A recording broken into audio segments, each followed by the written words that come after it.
بسم اللہ الرحمن الرحیم۔ اسلامی تاریخ 21 جمادی الثانی۔ وفد نجران کی مدینے میں آمد۔ نجران یمن کے ایک شہر کا نام ہے۔ یہاں کے لوگ عیسائی تھے۔ سن 9 ہجری میں رسول اللہ صلی اللہ علیہ وسلم نے اہل نجران کو اسلام کی دعوت دی تو 60 افراد پر مشتمل ایک وفد آپ صلی اللہ علیہ وسلم کی خدمت میں حاضر ہوا، جن میں شرجیل، عبداللہ، جبار بن قیس جیسے بڑے بڑے پادری تھے، اور قافلے کا امیر عبد المسیح عاقب تھا۔ انہوں نے حضرت عیسیٰ علیہ السلام کے بارے میں سوالات کیے، جن کے جواب میں اللہ تعالیٰ نے سورہ آل عمران کی ابتدائی 80 آیتیں نازل فرمائیں۔ ان آیات میں اللہ تعالیٰ کی طرف سے حضرت عیسیٰ علیہ السلام کی بغیر باپ کی پیدائش، ان کی نبوت و رسالت، مذہب اسلام کی سچائی اور یہود و نصارہ کے اعتراض کا صاف صاف جواب دیا گیا، مگر انہوں نے ماننے سے انکار کر دیا تو رسول اللہ صلی اللہ علیہ وسلم نے ان کو مباہلہ، جس فریق کا باطل عقیدہ ہو اس پر اللہ کی لعنت اور ہلاکت کی دعا کرنے کی دعوت دی۔ حضور اکرم صلی اللہ علیہ وسلم حضرت حسن و حسین، حضرت علی رضی اللہ عنہ اجمعین اور فاطمہ رضی اللہ تعالیٰ عنہ کو لے کر میدان میں آ گئے، مگر نجران کے پادریوں کو مباہلہ کرنے کی ہمت نہ ہوئی، یعنی آپس میں جس کو کہتے ہیں، ہم کہتے ہیں مقابلہ، لیکن یہاں مباہلہ کے معنی آپس میں سوال و جواب۔ پھر آپ صلی اللہ علیہ وسلم نے فرمایا، اگر یہ لوگ مباہلہ کرتے تو پوری وادی آگ سے بھر جاتی اور تمام اہل نجران ہلاک ہو جاتے۔ اس کے بعد انہوں نے سالانہ جزیہ یعنی ٹیکس ادا کرنے پر سراغ کر لی۔ جزیے کی وصول یابی کے لیے امیر امت حضرت ابو عبید اللہ رضی اللہ تعالیٰ عنہ کو ان کے ساتھ بھیج دیا۔ ان کی تبلیغ اور دعوتی کوششوں سے اس پورے علاقے میں اسلام پھیل گیا۔ حضور اکرم صلی اللہ علیہ وسلم کا معجزہ، آنکھ کی روشنی کا تیز ہو جانا۔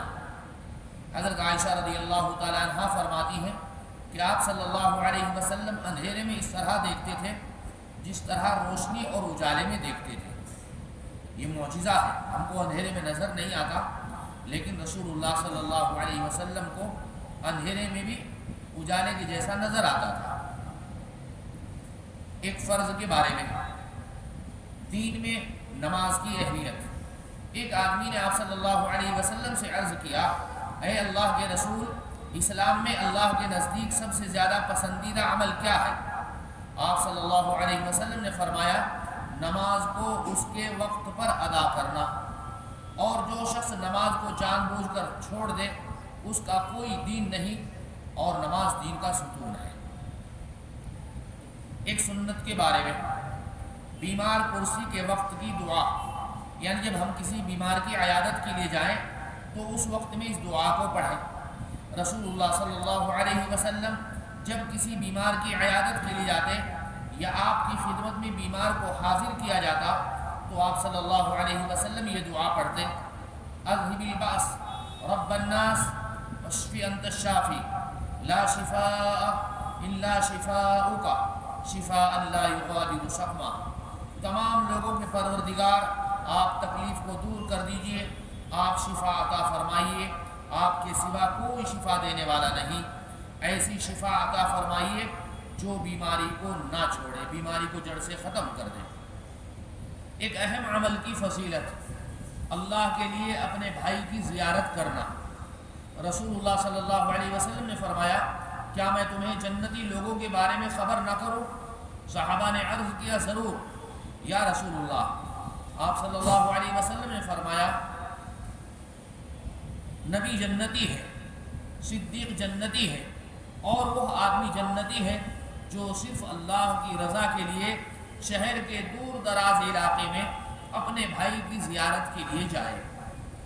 یہاں تو ایک بھائی کا گھر اوپر ہو، ایک نیچے کا ہو، تو نیچے والا اوپر بھائی والے کی خیریت بھی نہیں پوچھ سکتا ہے۔ اگر نیچے بیمار ہے، بھائی اوپر رہتا ہے تو نیچے سے اوپر جائے گا لیکن خیریت نہیں پوچھ کر کے جائے گا۔ اللہ ہمارے حال پر رحم فرمائے۔ ایک گناہ کے بارے میں کنجوسی کرنا، بخیل بننا۔ قرآن کریم میں اللہ تعالیٰ فرماتے ہیں جو لوگ اللہ تعالیٰ کے عطا کردہ مال و دولت کو خرچ کرنے میں بخل کرتے ہیں وہ بالکل اس گمان میں نہ رہیں کہ ان کا یہ بخل کرنا ان کے لیے بہتر ہے، بلکہ وہ ان کے لیے بہت برا ہے۔